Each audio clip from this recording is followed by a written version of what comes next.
আসসালামু আলাইকুম, আশা করি সবাই ভালো আছেন। ডিএস স্টুডিওতে সবাইকে স্বাগতম। কিছুদিন আগে আমি একটি ওয়েডিং ইভেন্ট কভার করলাম। সো সেখানে বেশ কিছু ছবি পেয়েছি।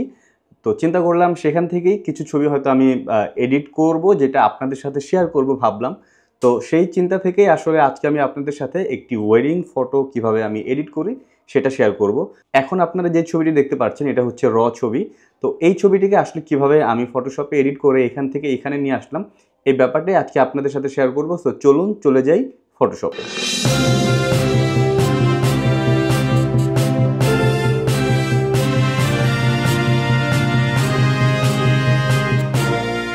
তো প্রথমে আমি ছবিটা ফটোশপে নিয়ে আসলাম, যেহেতু রতে তুলেছি সো এরকম একটি র ফিল্টার চলে আসলো।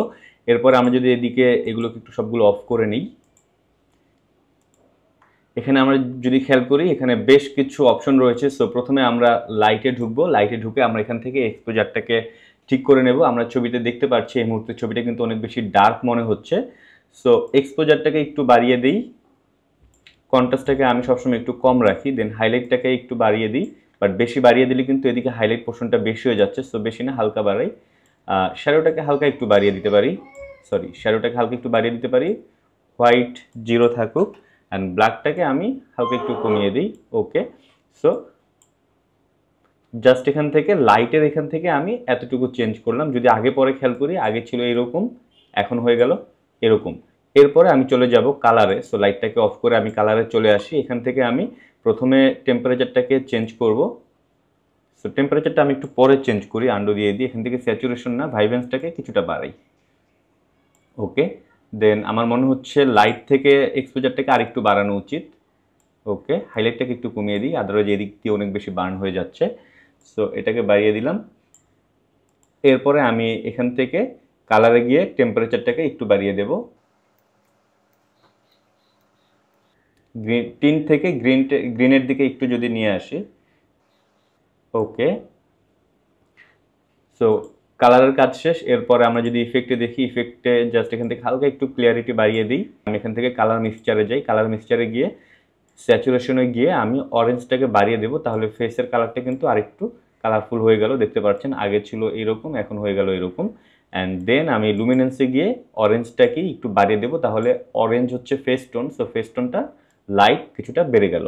দেন আমরা এখান থেকে গ্রিনের কালারটাকে আরেকটু কালারফুল করতে পারি, স্যাচুরেশনে চলে যাই, এখান থেকে গ্রিনটাকে একটু বাড়িয়ে দিই। ওকে, গ্রিনটা কিন্তু এখন কিন্তু এই ধরনের একটু অফ টোন গ্রিনটা কিন্তু খুব পপুলার, ট্রেন্ডি। তো যাই হোক, এখান থেকে হিউতে গিয়ে আমি গ্রিনের কালারটাকে একটু চেঞ্জ করে দিই। ওকে, স্যাচুরেশন থেকে গ্রিনটাকে আরেকটু নামিয়ে দিই, আর এখান থেকে লাইটে গিয়ে গ্রিনটাকে হালকা একটু বাড়িয়ে দিই। ওকে, স্যাচুরেশনটা একটু বাড়িয়ে দিই, আমার কাছে আসলে ভালো লাগতেছে না, কালারফুল হলে দেখতে ভালো লাগবে। ওকে, ঠিক আছে। এরপর আমি রেডটা যদি একটু ধরি, রেডেরও কালার কিছুটা বাড়িয়ে দিই, স্যাচুরেশন থেকে রেডটাকে একটু হালকা একটু স্লাইডলি চেঞ্জ করি, অ্যান্ড দেন লুমিনেন্স থেকে রেডটাকে একটু বাড়িয়ে দিই, তাহলে রেডের ব্রাইটনেসটা বেড়ে গেল। আমার মনে হচ্ছে কেন যেন লাইটটা আমার মজা পাচ্ছি না, সো আমি লাইটে গিয়ে এখান থেকে আরেকটু বাড়িয়ে দিই, হাইলাইটটাকে আরও কমিয়ে দিই। দেন কালার গ্রেডিংয়ে যদি চলে যাই, কালার গ্রেডিংয়ে গিয়ে আমি এখান থেকে শ্যাডোতে রাখবো একটু পিঙ্কিশ টোন, হাইলাইটে একটু রেডিশ বা ওকে এটা রাখবো, এটা হচ্ছে মিড টোন, সরি। আর এটা হচ্ছে হাইলাইট, হাইলাইটে আমি ইয়েলো টোনটা রাখবো। এটাকে আমি চাইলে হালকাভাবে একটু ব্লেন্ড করে দিতে পারি। ওকে, সো এটা যদি খেয়াল করি, কালার গ্রেডিংয়ের আগে ছিল এরকম, এখন হয়ে গেল এরকম। তারপরও আমি ফেস টোনটা নিয়ে আসলে হ্যাপি না। ফেস টোনটাকে যদি আমি আরেকটু চেঞ্জ করি, সেক্ষেত্রে আমি আবার চলে যাব কালার গ্রেডিংয়ে। কালার গ্রেডিংয়ে গিয়ে লুমিনেন্স থেকে অরেঞ্জটাকে আরও বাড়িয়ে দিই। ওকে, অ্যান্ড স্যাচুরেশন থেকে আমি এটাকে আরেকটু কমিয়ে দিই, ফেসটা অনেক বেশি রেড হয়ে গিয়েছিল কালার গ্রেডিংয়ের পরে। তো যাই হোক, এটাকে আবার একটু এখানে নিয়ে আসি। ওকে, তো এই পর্যন্ত ওকে। এখন আমাকে জাস্ট হোয়াইট ব্যালেন্সটাকে আরেকটু কাজ করতে হবে, সেজন্য আমি কালারে চলে যাব, এখান থেকে হোয়াইট ব্যালেন্সটাকে আরেকটু টান দেবো, অ্যান্ড এখান থেকে ভাইব্রেন্সটাকে একটু বাড়িয়ে দিই। ওকে, সো ইটস নট লাইক যে আপনি একবার হোয়াইট ব্যালেন্স ঠিক করছেন দেখে ওইটা আর ঠিক করা লাগবে না, প্রয়োজন হলে আপনি এটাকে বারবার চেঞ্জ করবেন। সো যাই হোক, এখন ছবিটা হয়ে গেল এরকম। খেয়াল করি ছবিটা আগে ছিল এরকম, এখন হয়ে গিয়েছে এরকম। ওকে, দেন আমি এখান থেকে ওপেন প্রেস করব, তাহলে ছবিটা ফটোশপে চলে আসলো। এতক্ষণ পর্যন্ত আমি যা করলাম তা হচ্ছে শুধুমাত্র র ফিল্টারে কাজ করলাম। এরপরে আমি ছবিতে চলে আসলাম ফটোশপে। এখন এখান থেকে প্রথম কাজ হবে আমার স্পটগুলো রিমুভ করা। সো এখান থেকে আমি হিলিং ব্রাশ টুলটা সিলেক্ট করব। ব্রাশ টুল সিলেক্ট করে সাইজটাকে ছোট করে নিলাম। দেন এখান থেকে স্যাম্পল নেব, কিবোর্ডের অল্টার প্রেস করে এখান থেকে স্যাম্পল নেব, এখানে পেস্ট করব, তাহলে স্পট রিমুভ করে ফেলতে পারবে। সো এখান থেকে আবার একটা স্যাম্পল নেব, অল্টার প্রেস করে এখানে প্রেস করি, দেন আমরা এখানে জাস্ট এভাবে ব্রাশ করে দিই, তাহলে কিন্তু স্পটগুলো রিমুভ হয়ে যাবে। সো এভাবে ছোট ছোট যা স্পট আছে আমরা চাইলে খুব ইজিলি রিমুভ করে ফেলতে পারি।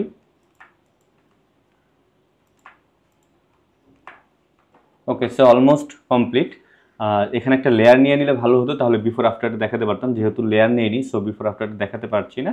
তো যাই হোক, এরপরে আমরা হালকা একটু ক্রপে চলে যাব, কারণ ফ্রেমটা একটু ঝামেলা ছিল। এখানে দেখতে পাচ্ছি হাতটা অল্প একটু দেখা যাচ্ছে, আঙুলটা, সো ওইটুকু আসলে রাখাটা ঠিক হবে না, যার কারণে আমি এখান থেকে ক্রপে গিয়ে হালকা একটু ক্রপ করে দেব। সো কন্ট্রোল জে দিয়ে আমরা একটি লেয়ার নিয়ে নিই। আমার ফেসের স্পট রিমুভ করা কমপ্লিট। এরপর আমরা এটাকে স্মুথ করব। স্মুথ করার জন্য আমরা ফিল্টারে চলে যাব। ফিল্টারে গিয়ে নিউরাল ফিল্টারটা ক্লিক করলে এরকম আরেকটি প্যানেল চলে আসবে। এখানে আমরা স্কিন স্মুথিং এটা অন করে দেব। এখান থেকে আমার পছন্দ মতো নাম্বার ভ্যালু সেট করে দেব। তো আমি সাধারণত 50 থেকে 60-এর মধ্যে রাখি, আর নিচেরটাকে স্মুথনেসটাকে 10-এর কাছাকাছি রাখি, 8, 9, 10 এরকম। সো এটা রেখে আমি এখান থেকে নিউ লেয়ার মাস্ক দিয়ে দেবো। অলরেডি দেখতে পাচ্ছি আমার ফেস কিন্তু স্মুথ হয়ে গিয়েছে। সো নিউ লেয়ার মাস্ক দিয়ে যদি আমি ওকে দিই, তাহলে নতুন আরেকটা লেয়ারে অলরেডি মাস্ক হয়ে গিয়েছে, দেখতে পাচ্ছেন। সো ফেসটা অলরেডি মাস্ক হয়ে গিয়েছে। তারপরও আমি এখান থেকে সাব লেয়ারে সিলেক্ট করব, দেন এখান থেকে ব্রাশ নেব, দেন এখান থেকে ব্ল্যাক সিলেক্ট করাই আছে। এখান থেকে অপাসিটি অ্যান্ড ফ্লোটাকে আমি একদম 100% করে দিই। এখান থেকে কিছু কিছু জায়গায় আমি মাস্কিং করে এগুলো বাদ দিয়ে দেব, কারণ চোখ, তারপরে যে চুল বলেন বা দাড়ি মোছ যে জিনিসগুলো আছে এগুলো, দেন হচ্ছে যে নাকের এই জায়গাগুলো হচ্ছে একটু শার্প থাকলে ছবিটা দেখতে ভালো লাগে। আদারওয়াইজ সব যদি স্মুথ থাকে তাহলে দেখতে অনেকটা প্লাস্টিক মনে হবে। সো যাই হোক, আমি এইভাবেই মোটামুটি মাস্ক করে ফেললাম। এখন আমি নিচের লেয়ারগুলো যদি ওপেন করি, দেখব ছবিটা কিন্তু এরকম হয়ে গিয়েছে। ওকে, দেন কন্ট্রোল শিফট ই দিয়ে আমি পুরো ছবিটাকে মার্চ করে ফেললাম। কন্ট্রোল জে দিয়ে আবার একটি লেয়ার নিয়ে নিই। কন্ট্রোল শিফট এ দিয়ে আবার একটু র ফিল্টারে যাব। কেন যেন আমার ফেসটা আসলে পছন্দই হচ্ছে না। আমি এখান থেকে এক্সপোজারটাকে আবার একটু বাড়িয়ে দিই। ওকে, কালারে গিয়ে আমি হোয়াইট ব্যালেন্সটাকে আরেকটু বাড়াই, টিনটাকে একটু কমিয়ে নিয়ে আসি, অ্যান্ড কালার গ্রেডিং থেকে আমি কালার মিক্সচার থেকে আমি স্যাচুরেশনটাকে একটু কমিয়ে নিয়ে আসি, অ্যান্ড লুমিনেন্স থেকে এটাকে একটু বাড়িয়ে দিলে কিন্তু অনেক বেশি বেড়ে যাচ্ছে, সো এটা বাড়ানোর দরকার নেই। আর এখান থেকে -9 না, আমি -5 রাখি। ওকে, না আর একটু কমিয়ে দিই, এটা -7। ওকে, সো এখন আমরা ওকে প্রেস করলে এই লেয়ারটা চলে আসলো। সো আগে ছিল এরকম, এখন হয়ে গেল এরকম। এখন যেটা আমরা দেখতে পাচ্ছি সেটা হচ্ছে ড্রেসটা এদিক দিয়ে অনেক বেশি বার্ন করেছে। সো আমরা এখান থেকে একটি সাব লেয়ার নিয়ে নেব। তাহলে এটা একটু সাব লেয়ার চলে আসলে এখানে কন্ট্রোল আই দিয়ে সম্পূর্ণ করে ব্ল্যাক করে দেব। ব্ল্যাক করার পরে ব্রাশে গিয়ে এখান থেকে আমরা হোয়াইট সিলেক্ট করে শুধুমাত্র ফেসের উপরে আমরা ব্রাশ করব, তাহলে শুধুমাত্র ফেসটাই চলে আসলো, বাকি সবগুলো কিন্তু আগের মতোই থাকছে। সো এখন যদি খেয়াল করি, ফেসের সাথে সাথে কিন্তু আশেপাশে গ্রিনও চলে এসেছে। সো আমরা এখান থেকে ব্ল্যাক নেব, ব্ল্যাক নিয়ে ব্রাশটাকে একটু ছোট করে শুধু ফেসটাকে রেখে বাকিগুলোকে আমরা আবার মাইনাস করে দেবো। সো এই ব্যাপারটা হচ্ছে মাস্কিং। আপনারা যারা মাস্কিং বুঝেন তাদের জন্য এই ব্যাপারটা আসলে কিছুই না।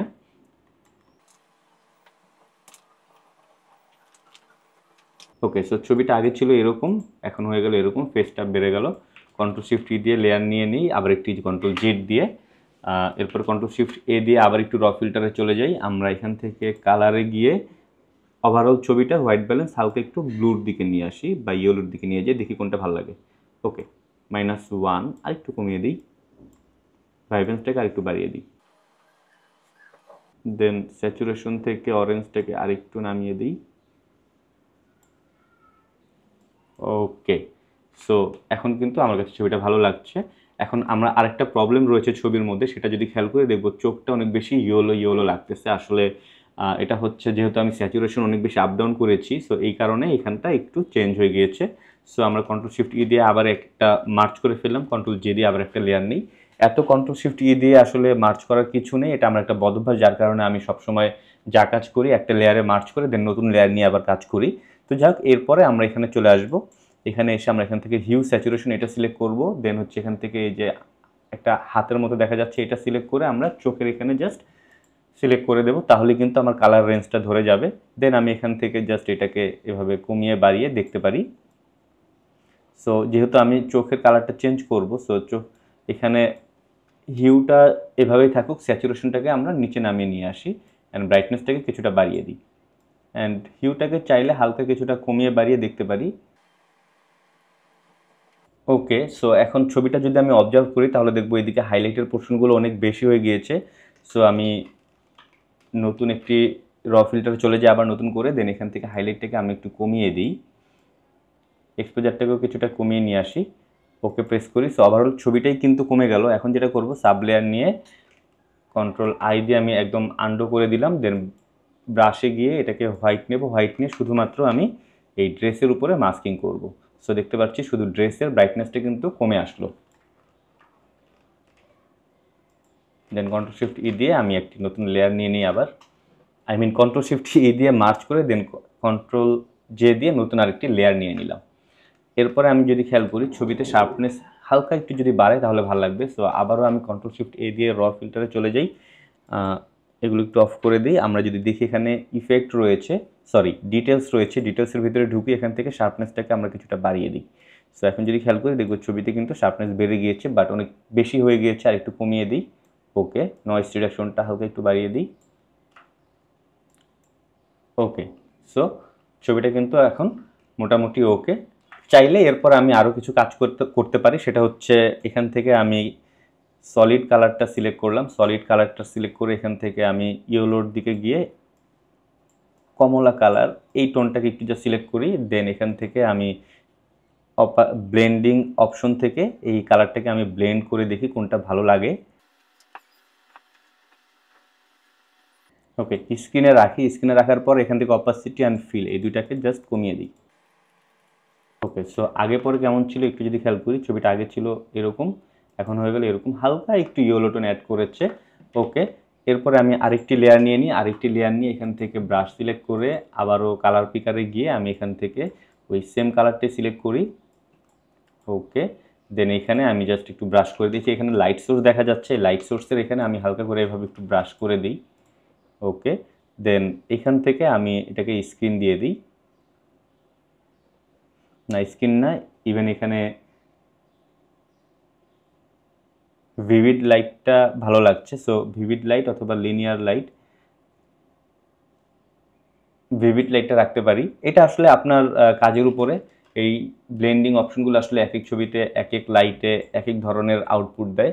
তো যাই হোক, আমি এটাকে এভাবে সেট করে দিলাম। ও যেটা করলাম, কন্ট্রোল টি দিয়ে এটাকে মার্ক করে আমি এটাকে একটু রিপজিশন বা ছোটো বড়ো করে নিতে পারি, সেটাই আমি করে নিলাম। যাই হোক, এই মুহূর্তে আমি এটা ক্যান্সেল দিয়ে দিই। তো সেটা করার পরে আমি এখান থেকে অপাসিটি অ্যান্ড ফিল এটাকে হালকা কিছুটা কমিয়ে নিয়ে আসি, একদম হালকা করে জাস্ট একটা ফ্লেয়ার দিবে।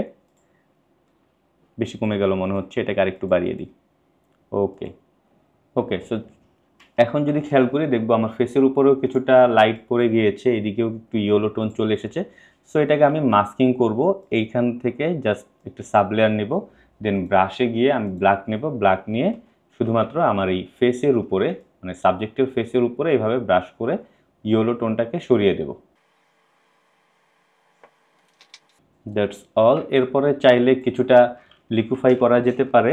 সো আমি প্রথমে যেটা করি, আমার বদ অভ্যাস, কন্ট্রোল শিফট ই দিয়ে সবগুলোকে একটি লেয়ারে নিয়ে নিলাম, কন্ট্রোল জে দিয়ে আবার একটি নতুন লেয়ার নিয়ে নিলাম।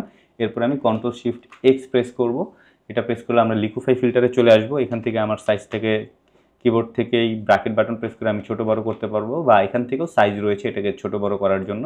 তো আমি এই সাইজে রাখলাম। এরপরে আমি জাস্ট এই পোর্শনগুলোকে একটু জাস্ট প্লেন করে দেব। ওকে, সো এটা আসলে অপশনাল, এটা যদি আপনার মনে হয় করার দরকার তাহলে করবেন, তবে করার সময় অবশ্যই মাথায় রাখবেন ব্যাপারটা এত বেশি করবেন না যেন পুরো ব্যাপারটা আসলে আর্টিফিশিয়াল হয়ে যায়। টুকটাক যতটুকু না হলেই না, সেই জিনিসগুলো জাস্ট একটু করা যেতে পারে। সো আমি এদিক থেকে একটু টান করে দিই, এদিক থেকে একটু নামিয়ে দিই, জাস্ট হালকা একটু বিউটিফিকেশনের জন্য। সো আমি যদি দেখি আগে ছিল এরকম, এখন হয়ে গেল এরকম, তো এদিকটা একটু ডাউন করে দিই। ওকে, দেন ওকে প্রেস করি। By the way, before after কীভাবে শেয়ার করলাম, আপনি কিবোর্ড থেকে যদি পি প্রেস করেন তাহলে আগে কী ছিল সেটা দেখাবে, আর পি ছেড়ে দিলে আবার পি প্রেস করলে এখন কী অবস্থা আছে সেটা দেখাবে। ওকে, দেন আমি এখান থেকে জাস্ট ওকে প্রেস করি। এখন আপনারা যে ছবিটি দেখতে পাচ্ছেন এটা হচ্ছে র ছবি, আর এটাকে এডিট করে আমি এইখানে নিয়ে আসলাম। তো র ছবি আর এডিট ছবি দেখার পরে আপনাদের কেমন লাগলো জানাবেন, বা ওভারঅল পুরো প্রসেসিংটাই আপনাদের কাছে কেমন লাগলো, ভালো বা খারাপ সেটা জানাবেন। আর সামনে আমি এরকম আরও ভিডিও নিয়ে আসবো, সো আমার সাথেই থাকবেন। ধন্যবাদ, আসসালামু আলাইকুম।